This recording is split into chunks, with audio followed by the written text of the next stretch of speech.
Alright guys, so today we are going over fluids, test one, and the first question is a multiple part. It's 1A through 1E. So first off, it's the no slip condition for a fluid. And the no slip condition for a fluid means that when it's going along the sides of a container, things next to the fluid in contact with the surface is equal to the velocity of that surface. So no slip condition, doesn't slip.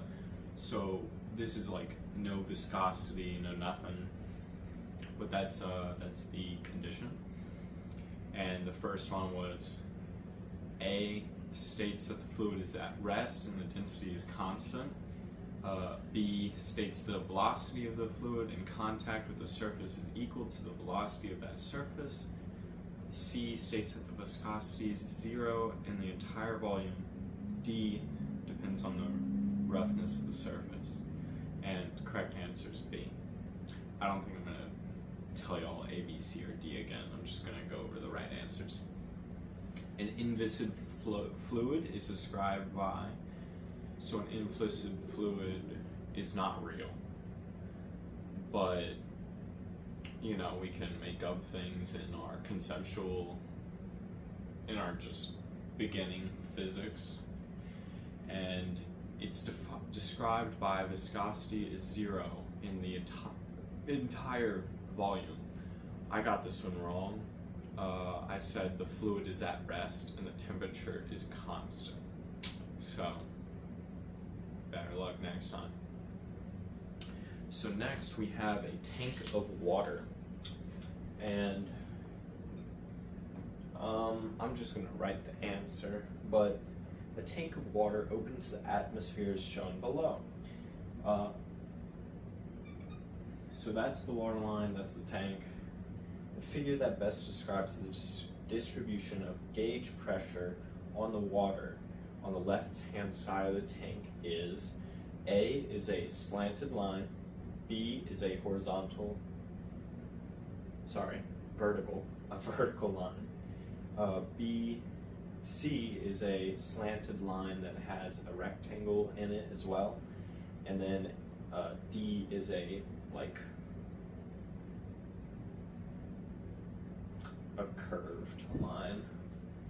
But since we're looking for gauge pressure, atmosphere pressure applies an equal force, but gauge pressure is determined by the height of the water. So P is equal to PGH plus PATM. This is the manometer equation, and this P right here is actually the weird P, which is density. So gauge pressure is going to look like this.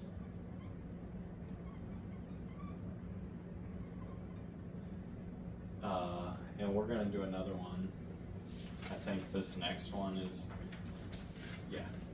this next one is a two-dimensional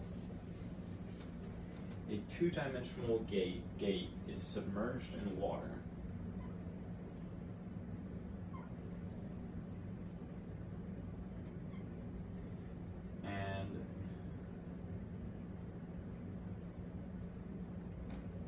So this is the water line, this is the gate. I'll do a little. So the figure that best just represents the pressure distribution of water on the left-hand side of the gate is, so we have, like I just described in the last situation, we have a rectangle from the atmosphere, and then we have the gauge pressure. So we have that rectangle, and we have the gauge pressure. So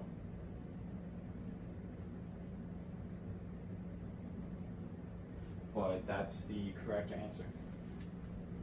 Okay, next one.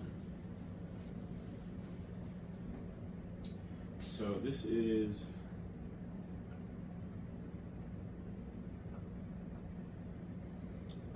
point 1 or point 2 0.1,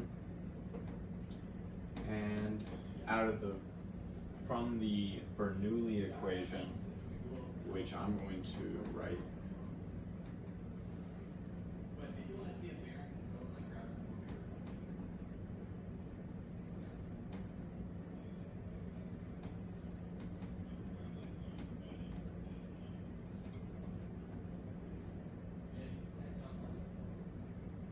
Okay, so this is the Bernoulli equation. I took out the z because we don't have a difference in height, so therefore it's 0.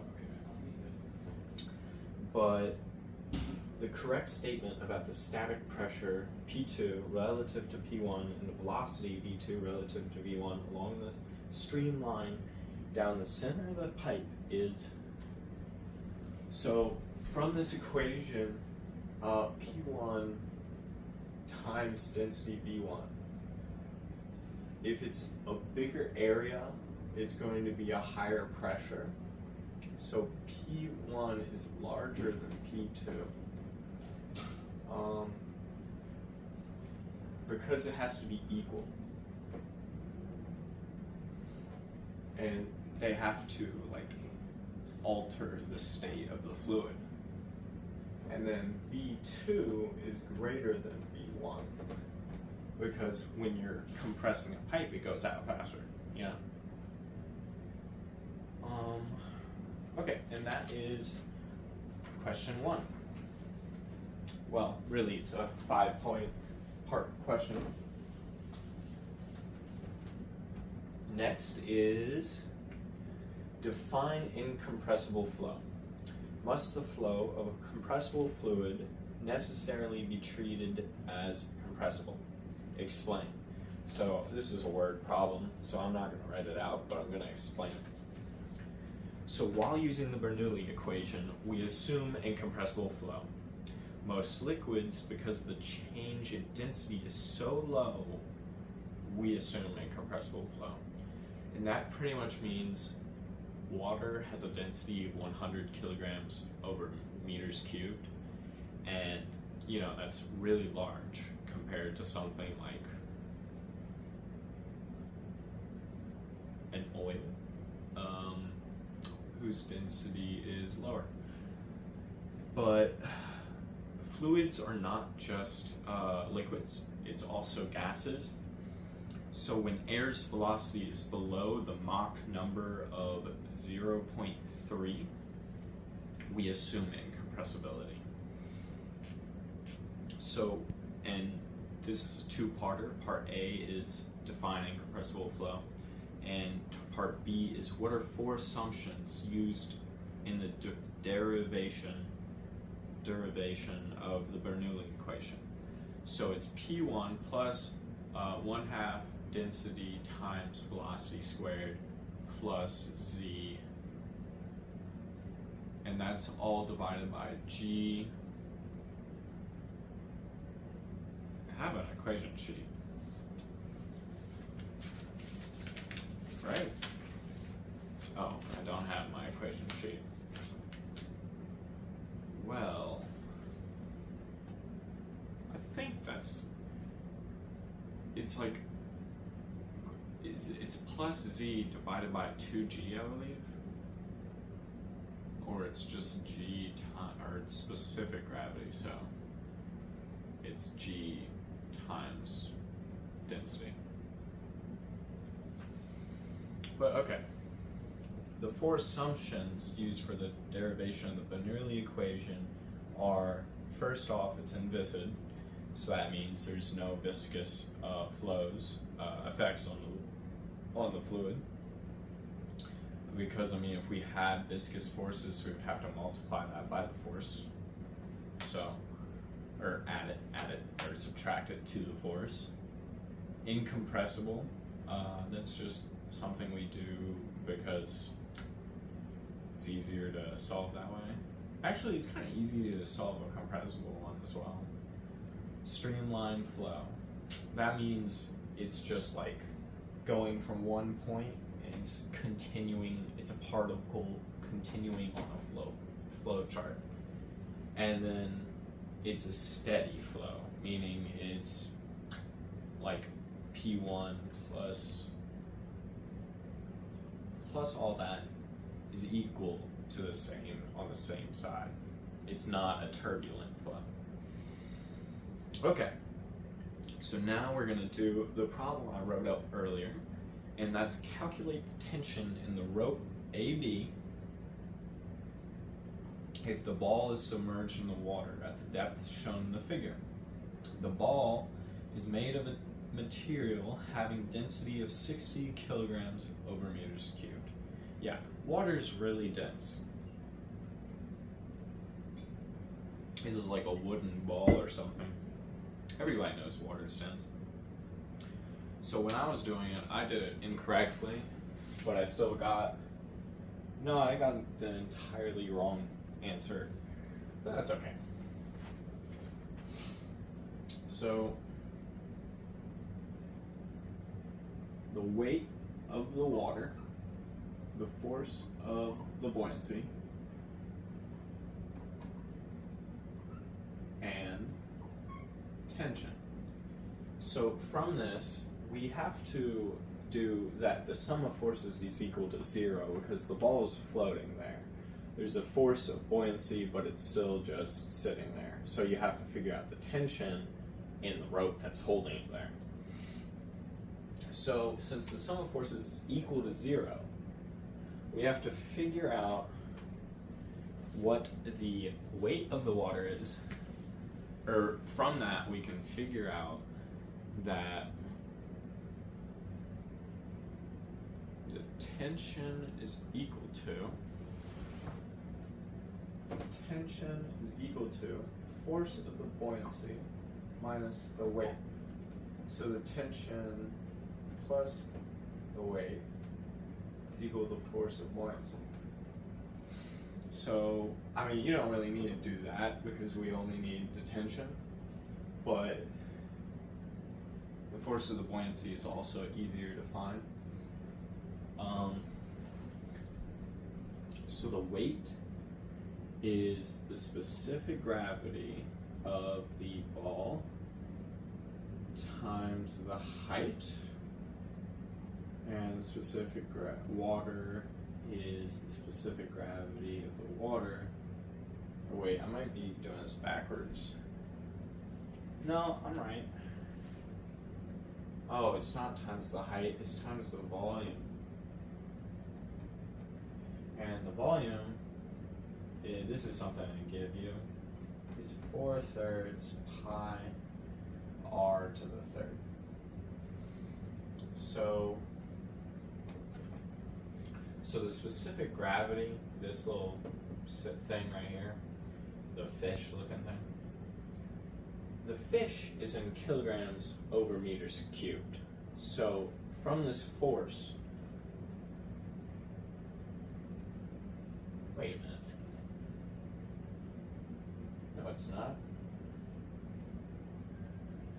The specific gravity is the density times the gravity.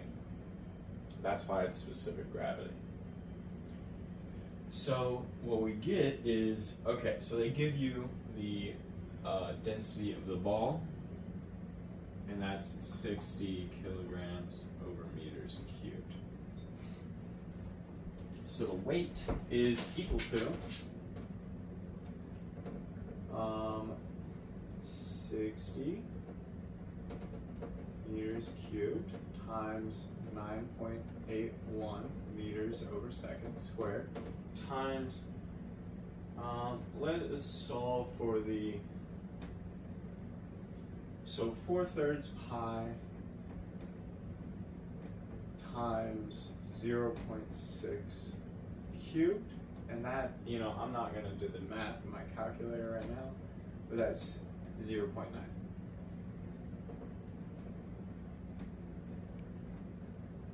Okay, so times 0.9 meters cubed. Okay, and what I meant to say is it's in newtons, kilograms times meters over second squared. So from doing that, we figure out that the weight is equal to 532.5 newtons. And the force of the buoyancy is equal to the specific, so 1,000 kilograms over meters cubed times 9.81 meters over second squared times 0.9 meters cubed again. And we get 8,878 newtons. Now I'm approximating. Yeah, it's close enough anyway. It's like 0.05. So to figure out the tension, we get tension is the force of the buoyancy minus the weight. And that's 8,345.5 newtons. Okay guys, that is force of buoyancy. And that's it. I hope y'all enjoyed. I am going to write the second equation now. Or fourth. Okay guys, so this is probably one of the easier problems. No, it's definitely one of the easier problems on test 1. And it is a bottle tank has a volume of 1.12 meters cubed and contains oxygen at a pressure, absolute pressure of 12 megapascals and a temperature of 30 degrees Celsius. The gas constant right here is equal to 259.8 joules over kilograms Kelvin. So from this, they want us to determine the max of oxygen in the tank. So they give us the volume, which is really easy. I mean, it makes it a lot easier. But if we're looking for the amount of kilograms, because that's in mass, what are we gonna do? Mass is meters cubed, so we need to find what the density is. And from the ideal gas law, which is a given equation on the test sheet, at least for us, we get that the density is equal to the pressure divided by the ideal gas number, the gas constant, times the temperature. And that's why the joules over the kilograms times Kelvin is our thing. So, after substituting everything in, we're going to convert this 12 megapascals to just pascals, which mega is 10 to the 6, so it's 12 times 10 to the 6 pascals over 259.8 joules over kilograms times Kelvin. But wait a minute. We have to make sure our dimensions are homogeneous, or all in the same thing. This Kelvin is not the same as the given temperature. So, from our equation sheet, we can see that Kelvin is equal to the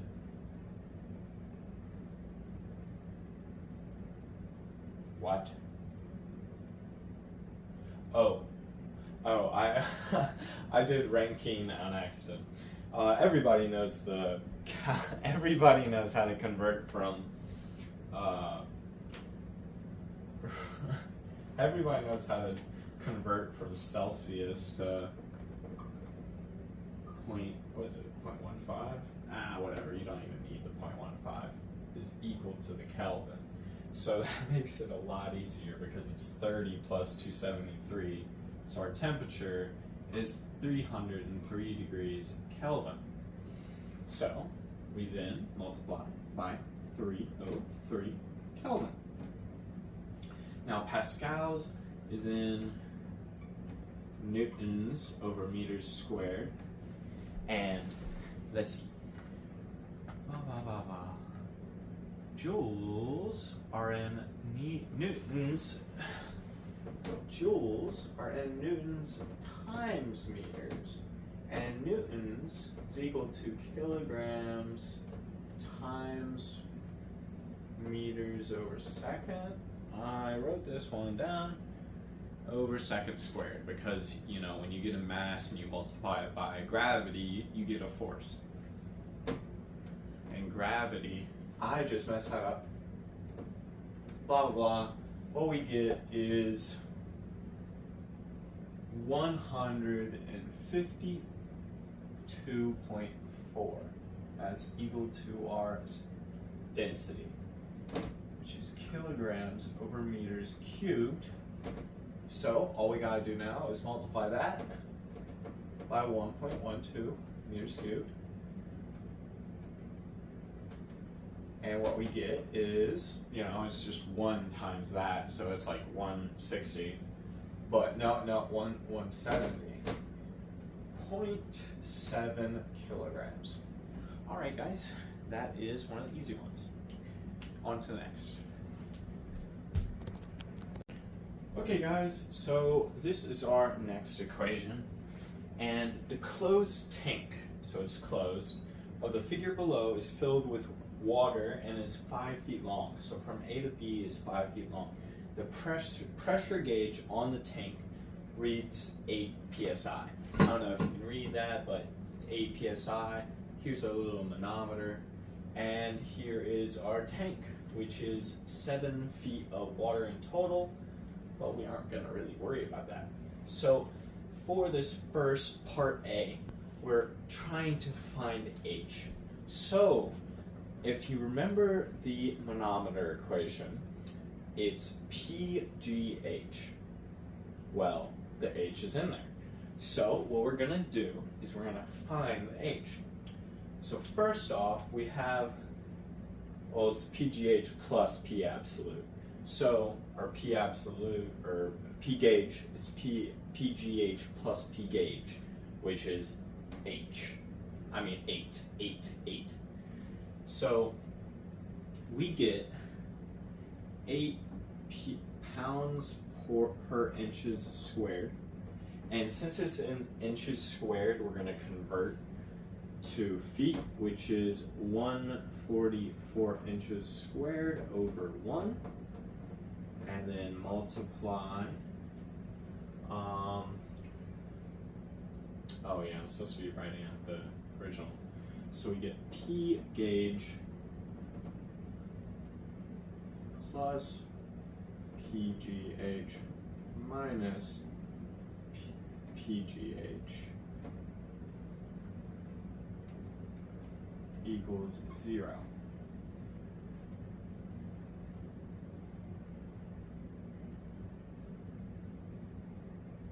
Yes.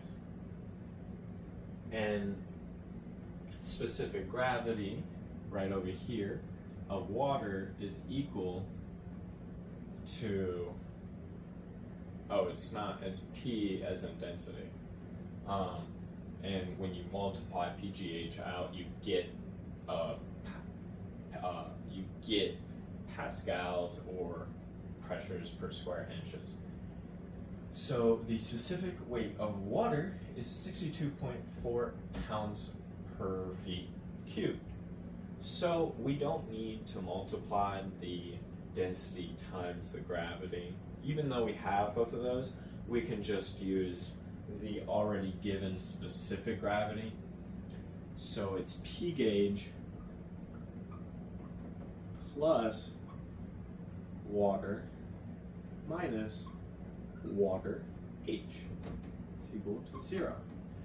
But, okay, so for this H, we know it. We don't know. But for this one, since this is the water right here, and we're using the manometer equation, it's 3 feet of the water. So this is going to be 3 feet.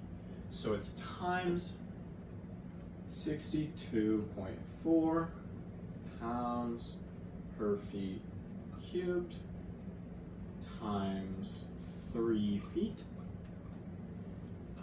minus 62.4 times H. Now I have it at an extreme slant, which is not great, but I think it's readable because I can read it. But anyway, what you end up getting is I could skip straight to the answer, or I could do it the normal way. Okay, I guess I'm skipping straight to the answer. So once you do all this, you get h times 62.4 negative, and then all of this is going to be plus. It's a plus, not a multiplication. The P gauge plus the pressure of the water on that side. Oh, okay, so manometer equation. This right here is a different type of pressure because the pressure is dependent on the height of the water. So, because it's dependent on the height of the water, and we know one height, because this water has a different height, we can figure it out. I was trying to figure that out. The conceptual. So, negative 62.4, well, once you add these two together, you could really just cancel the 62.4 out. Not really, but you can, kind of. Because you subtract it to the other side and then divide, some basic algebra. So our h is going to be 21.5 feet.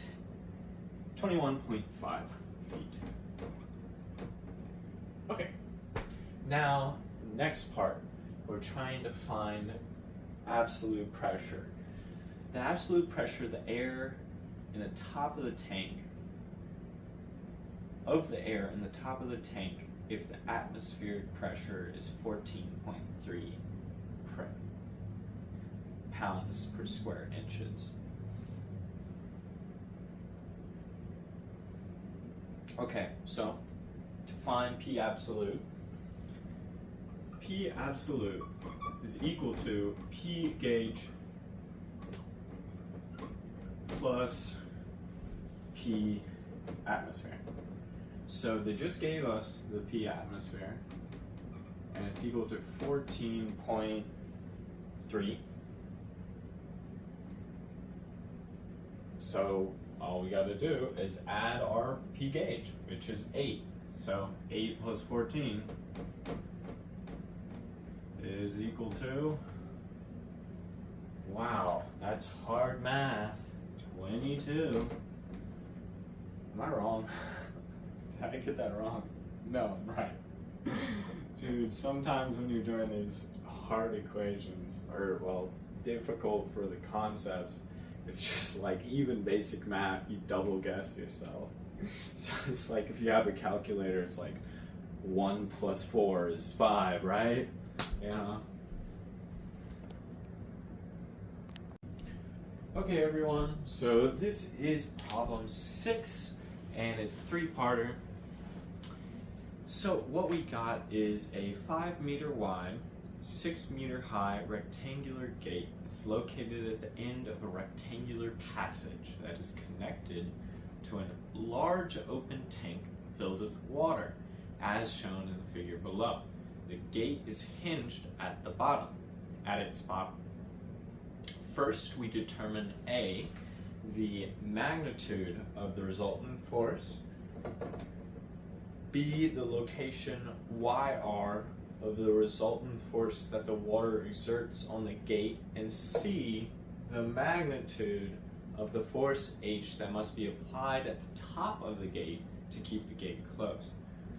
So, I wish I had proper work on my test, but I got it. I was so close to being right because I had the first, my gut instinct was right. It was, and then I chose the other thing, which was just so wrong. And, I regret that to this day because that's so dumb, going with your gut instinct. I was like, this is wrong, I'm gonna go change it, and then I got it wrong. So don't do that. I didn't get it all wrong, she gave me partial credit. So the force of the resultant is equal to specific gravity times hc times the area. So the area, first off, is 5 times 6, so that's 30 meters squared. So the height of the center, the HC, is equal to 18 meters minus 6 over 2 meters, which is equal to 15 meters. And YC is equal to HC, what is that? HC, so it's equal to 15 meters. So from that, why do I need YC? I don't know, I need YC for some reason. But from that, we get our A. FR is equal to 1,000 times 9.81. That's just 9,810. So instead of doing all that, I'm just making the specific gravity of water. It's 9,810. What is that in? I don't know. Whatever. Who cares? I can just do some quick math. Kilograms over meters cubed times meters over seconds squared. So that's kilograms over meters squared times seconds squared. So what that is exactly, I don't really know. But we have 9,000, oh wow, 9,810 times 30 times 15, and this is meters squared, meters, and this is kilograms over meters squared times seconds squared. So once you get that out, it's equal to kilograms times meters over seconds squared, which, you know, looky, mass times acceleration, which is, you know, I'm just going to gravity, is kilograms times meters over seconds squared. But anyway, it's newtons, and it is, I got it wrong, why am I looking at this? 4,415, no, I was right, 14.5 kilonewtons. Yeah, we have 9,800, of course it's in kilonewtons, and kilonewtons is just 1,000 newtons. But that is our answer. So on to B, YR. So these are equations on the sheet, equation sheet. So YR is IXC over YC over A plus YC, which is IXC is 1 over 12 times base, which is going to be 5 times 6, because it's the base is 5 because it's wide and 6 tall, cubed, so it's meters to the 4th. So what is that? What is that? 90? Wait. Yeah, 90. Because I mean 36. Oh, if I just cancel out one of the 6, it's just 36 times 5 divided by 2. Which, I mean, you can do that math if you want. But I'm just going to say it's 90 meters to the 4th. Okay. 90 meters to the 4th. And this is why we needed YC earlier. And in YC, the YC is different if you have a slanted gate. And is that my next problem? No, my next problem is Bernoulli's and continuity equation. Blah blah blah. 90 meters 4th over 15 meters, 30 meters squared plus 15 meters. And that pretty much equals like 15.2 meters, and that's equal to our YR. So yeah, that's where our location is of the resultant force. Okay, now I think the last one takes a little bit of room, so I'm gonna erase some. I'm just gonna erase part B, so take a screenshot while you can. 2, 1.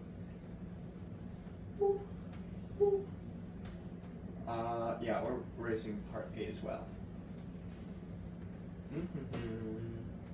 Okay. So we have a gate.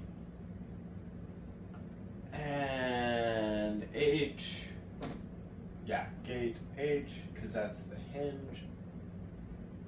F of H, F, R, what is YC? No. Why is there a D here? I really don't know, but that's just the distance to the bottom. Oh, that's why. Oh. Okay. Now why? Is this on the equation sheet? No, this is just some of the moment. No. Okay, so C is a sum of M equals 0 because the forces acting upon the gate, we're looking for F of H, and F of H is a turn. Oh, this is torque. This is just torque. So we need D because our YR, which I still remember our YR, is equal to 15.2, but our D is from the bottom. So our D is 18 minus 15.2, which is 2.8? 2.8? Yes. Yes. Okay. So F R D minus what? Yeah. F H L. And our L is just how tall it is. So our L is 6 meters. And we have our FR, it's 4,014.5 kilonewtons. Is it 5? I really don't care, but close enough. It is. But FH is equal to FR D over L. So which equals 4.5 times 2.8 over 6, and that's our FH. It's the sum of the moment, I believe. Is it the sum of the moment? Oh yeah, and it's the sum of the moment around H because it's the hinge. Moment force. Yeah, it's the sum of the moment. What's the answer? 2,060 kilonewtons. All right, guys, that's it. Yep. That's number 6. On to number 7, which is the last one. Okay, guys, so this is the final problem. Water flows through the horizontal branching pipe shown in the figure below at a rate of 10 feet cubed over seconds. So that's not velocity, that's our continuity equation Q. So take the specific gravity of water, 62.4 pounds per feet. And if viscous effects are negligible, determine A, the water speed at point 2, the pressure at the section 3, and the flow rate at section 4. So, for part A, what we do is we use the Bernoulli equation, and this is 1. What is given is we have the area of 2, we have the pressure of 2, and we have the area of 1, the Q of 1, and the pressure of 1. Now I should write those, but whatever. So since it's pretty much horizontal, Z1 is equal to Z2 equal to Z3, we're kind of just assuming that, even though there's obviously a vertical distance, we're just going to assume that. So Bernoulli equation, 1, 2. So P1 plus 1/2 of PV1 squared plus Z is equal to P2 plus 1/2 PV squared 2 plus specific times Z, but the Z is 0, so we just cancel that out, and we're looking for V2, so V2 is equal to the square root of P1 minus P2 times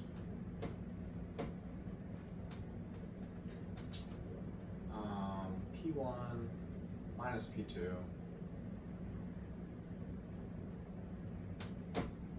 not times, plus V1 squared over P, right?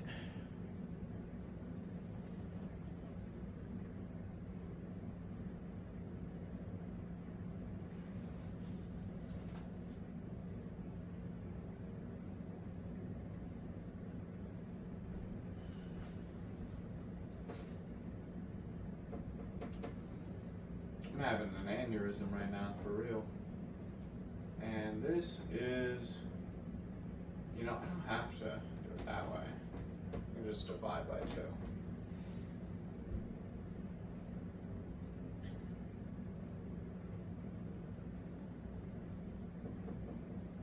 No, because if I did that, it'd still be, yeah. So you multiply, okay. So the algebra is 2 times P1 minus P2 plus V1 squared, and the P1 is divided by specific gravity.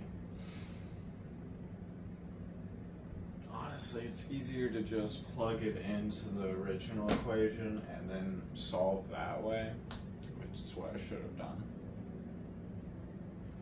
But I did the algebra for y'all, which is correct. Yeah, it's definitely correct.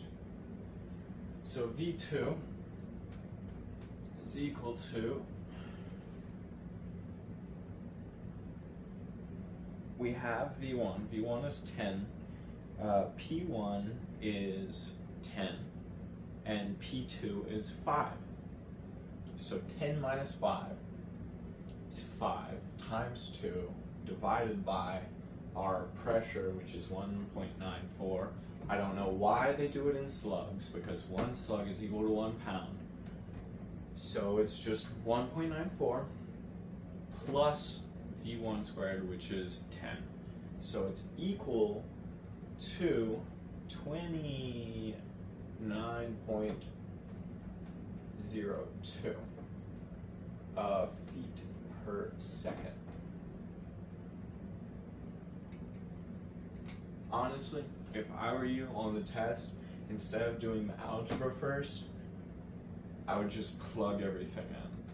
Because then you can just, P1 minus P2, same units. And then you can multiply out, you get pressure for everything except V2 and pressure and density, I mean. So, or no you don't. I don't know. I'm tired. I'm really tired. I'm sorry. It's the end of the day and I chose to do this with my time.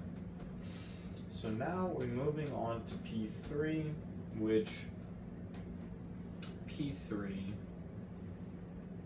no way, you don't have to do the Bernoulli's equation again.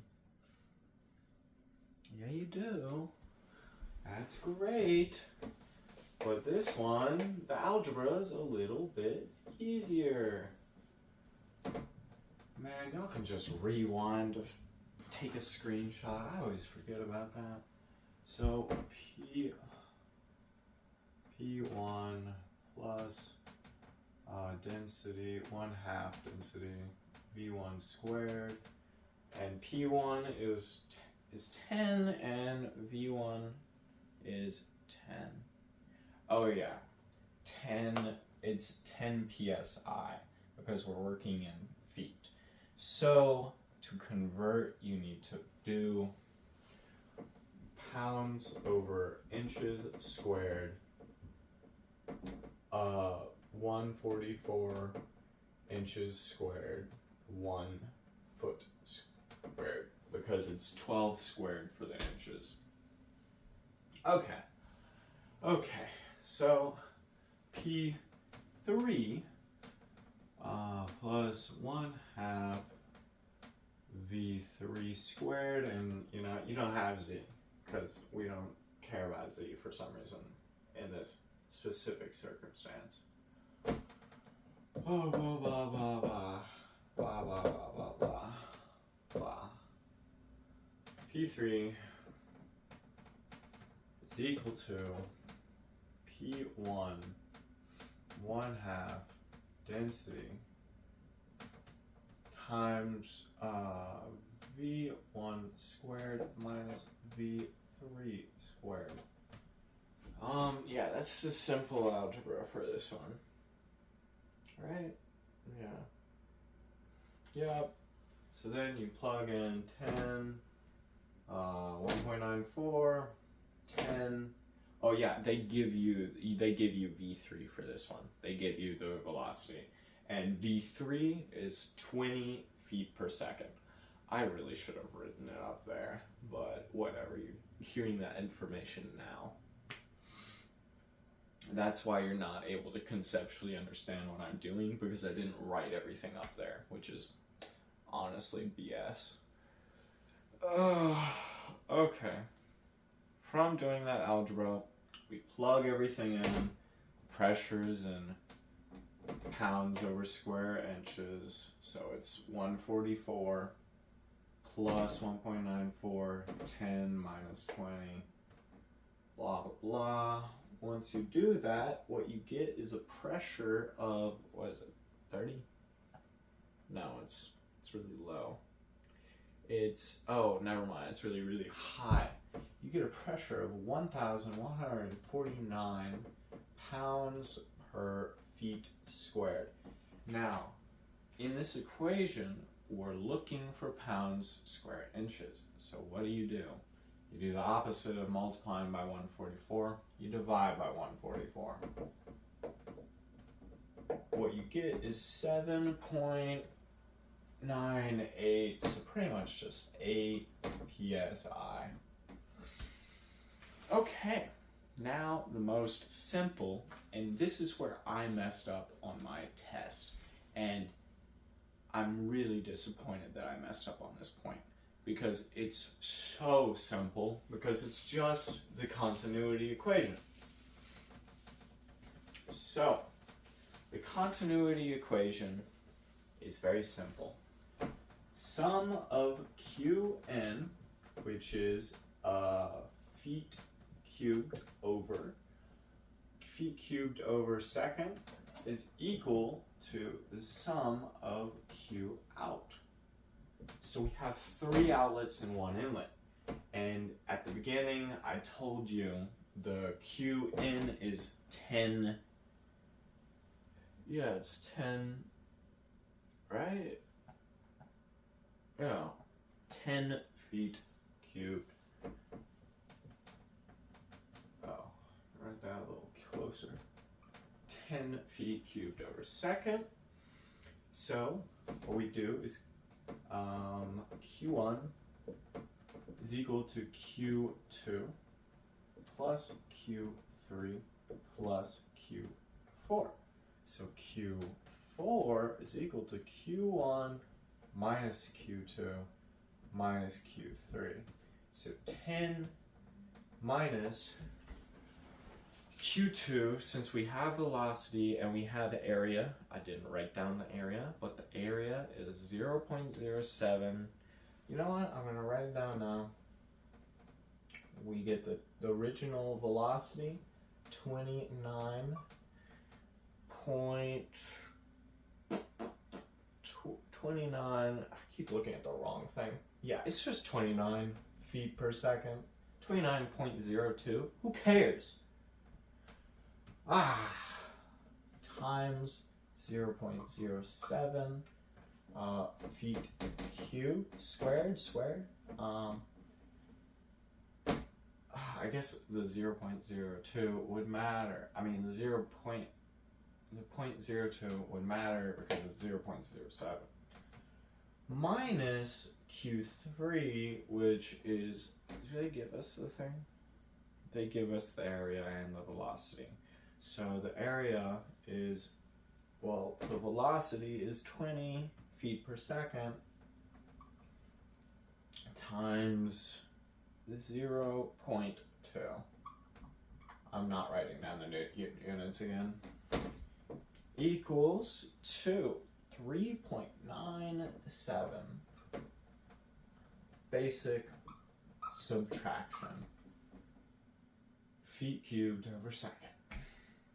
Alright guys, I hope y'all enjoyed. I really need a good break. I need some food, I need some water, more water, and I need some caffeine if I'm gonna do another one of these. But I hope you enjoyed. I hope you took notes. My handwriting's pretty bad, so, you know, take it if you want. But alright guys, hope you learned something. And that's it for test 1.